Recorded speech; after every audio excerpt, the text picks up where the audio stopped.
Je suis la fierté qui unit 11 millions d'hommes et de femmes. 23 agences, plus d'une trentaine de guichets automatiques.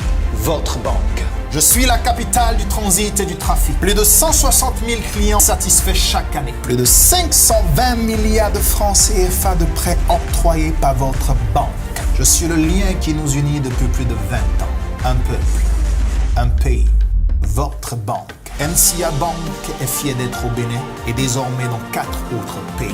NCA Bank, le vrai visage de la banque.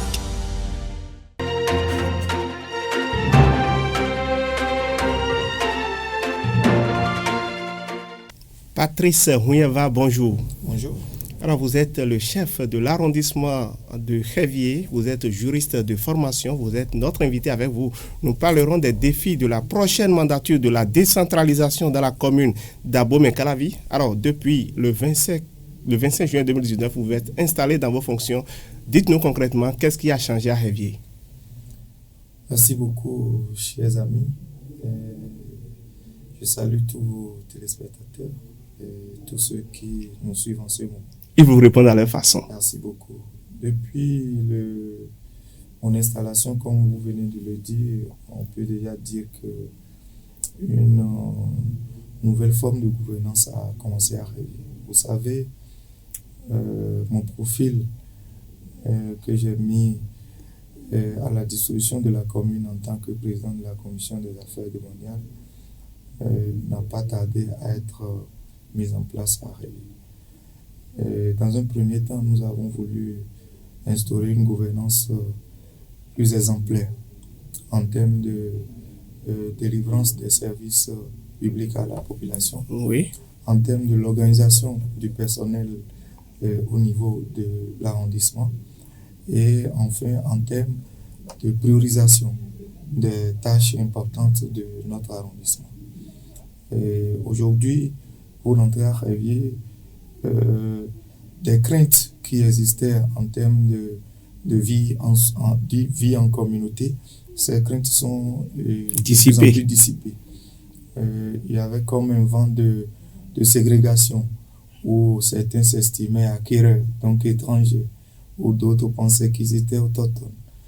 Mais depuis que nous sommes là, nous avons travaillé à mettre les gens ensemble. Rétablir cette Rétablir cette image-là afin que dans une communauté de vie et dans une solidarité agissante, nous puissions aborder les réelles questions de développement. Alors, mais parlant de questions de développement, il y a là le problème du lotissement qui est encore patent à Révier. Vous en avez fait une priorité au cours de votre installation le 25 juillet dernier, de le dire tantôt, mais jusque-là, rien. Ah non, je suis surpris que vous dites rien. Je vous invite simplement à faire un tour à Révier. Non, je parle de lotissement. Bien sûr. Qui n'est pas encore une réalité. Ah oui, le lotissement, c'est un processus. Oui.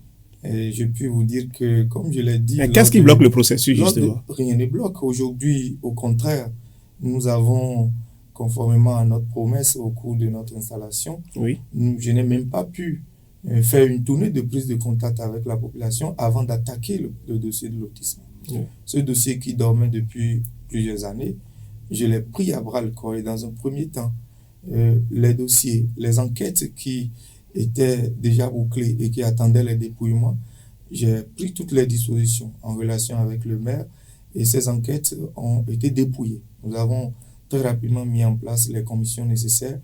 Les enquêtes ont été entièrement dépouillées et un rapport a été établi.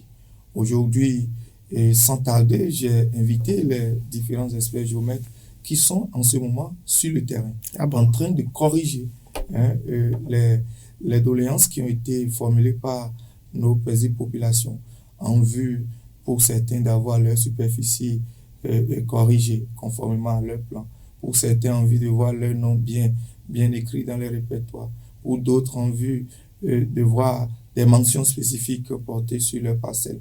Donc cette opération capitale dans la suite du processus est en cours en ce moment et va se terminer dans quelques jours. Et c'est à l'issue de cette opération que nous aurons les documents définitifs. Et ces documents définitifs vont nous amener tout droit vers l'étape la plus importante. Et ça va prendre combien de temps? Je pense que avec l'aide de Dieu et la complicité de la population elle-même, qui est aujourd'hui rassurée de ce que la gouvernance est transparente et rigoureuse au niveau du lotissement, Je pense que l'accompagnement de tous va nous faire aboutir d'ici le mois d'avril à la sortie du plan voirie et d'équipement de Révier. Avril, ça veut dire à peine dans 2 mois. Exactement. Alors, l'autre problème auquel sont sujettes les populations de Révier, c'est bien évidemment le problème de l'insécurité. Vous savez, votre arrondissement est réputé comme un refuge de divorcés sociaux, de délinquants. Qu'est-ce que vous, en tant que premier citoyen de la localité, quelle solution envisagez-vous pour sortir un peu Révier de cette image qui lui est collée? Je dis simplement que cette image est déjà derrière nous. Je le dis avec beaucoup de conviction et de certitude, dans la mesure où si dans une certaine période de 2019, on a connu des situations qui ont fait de Révier une zone d'insécurité rouge, cette situation a beaucoup évolué.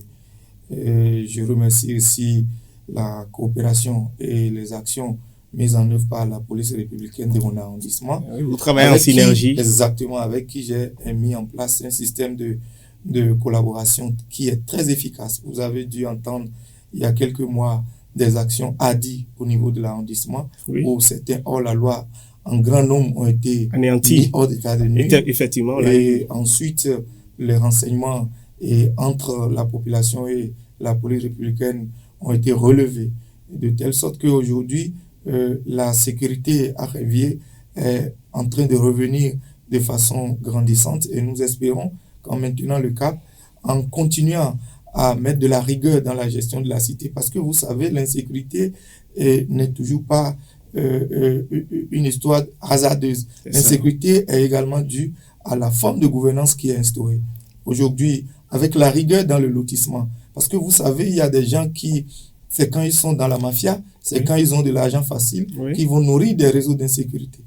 Aujourd'hui, quand vous... Alors donc pour vous, la mafia foncière n'existe plus aujourd'hui à Révier. Aujourd'hui, allez à Révier et demandez aux gens de revendre une parcelle une deuxième fois, ils vont vous dire, mais avec Mouyeva, ça ne se passe pas. Alors, Monsieur Patrice Mouyeva va vous rassurer donc les populations que la mafia foncière n'existe plus à Révier. L'autre leçon qu'on peut retenir de ce petit entretien, c'est que très prochainement, d'ici 2 mois, la phase opérationnelle même du lotissement pourrait être une réalité à Révier. Alors, vous êtes membre du conseil communal d'Abomey-Calavi, un conseil dirigé bien entendu par Georges Bada. Si on doit ébaucher un bilan de l'actuel locataire de la ville d'Abomey-Calavi, qu'est-ce qu'on peut retenir concrètement, selon vous? Je pense que, en toute franchise et en toute honnêteté, je suis un intellectuel. Je ne viendrai pas ici dire de n'importe quoi.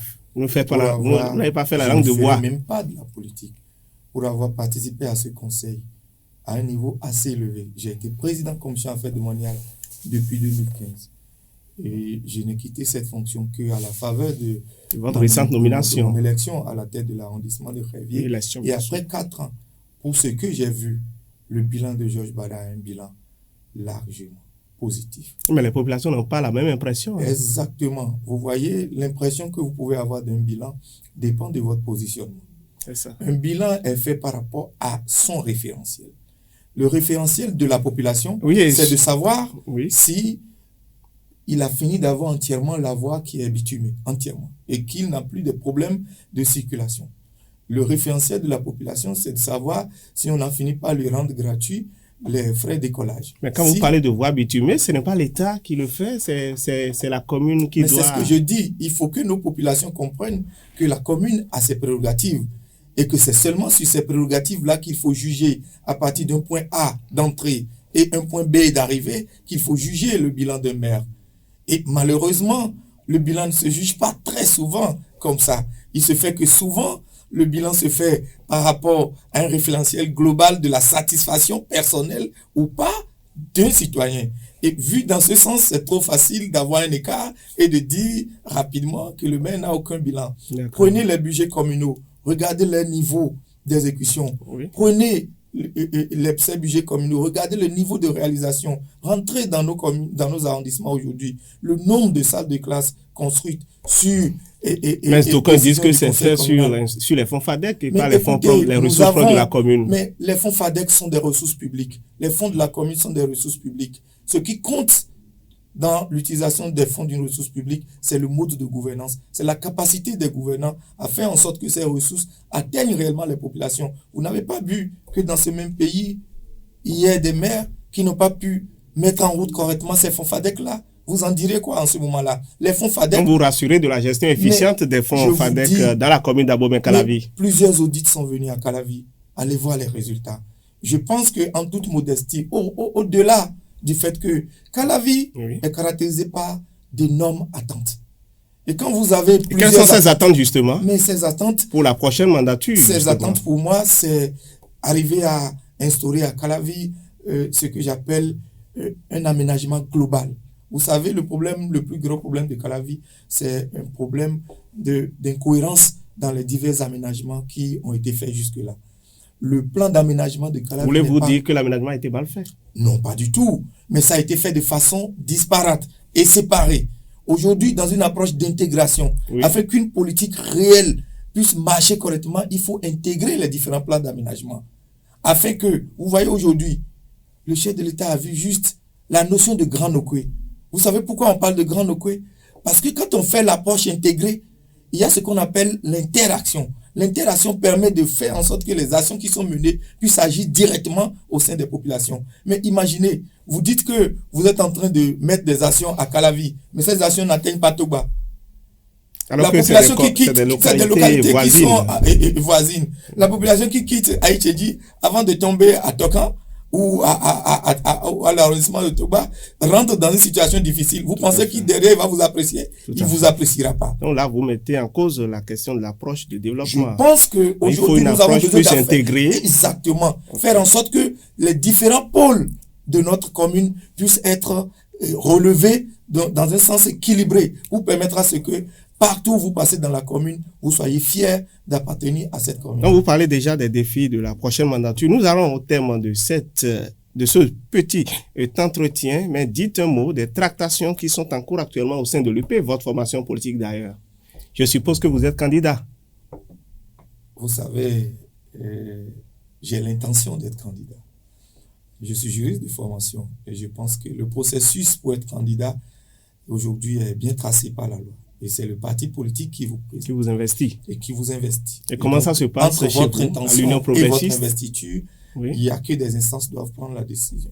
Je pense simplement que au jour d'aujourd'hui, les tractations et les différentes instances de notre parti sont en train de travailler d'arrache-pied afin que d'ici là, nous ayons des investitures capables de représenter valablement les couleurs du parti Union progressiste, notamment dans la commune d'Abomey-Calavi, parce que vous savez, la commune d'Abomey-Calavi est pour l'Union progressiste et doit rester pour l'Union progressiste. Et dans ce sens-là, il faut que les investitures puissent nous permettre d'appréhender correctement les défis de demain, intégrer dans le programme d'action du gouvernement et faire en sorte que les nombreuses attentes de nos populations soient satisfaites. Ce sera votre mot de fin, Patrice Rouyava. Merci. Vous étiez notre invité de la semaine dans cette émission Carré politique qui se referme ainsi. Merci, chers téléspectateurs, de nous avoir suivis. Prenez le rendez-vous la semaine prochaine pour un autre plateau. Bonsoir et bon week-end à chacun et à tous.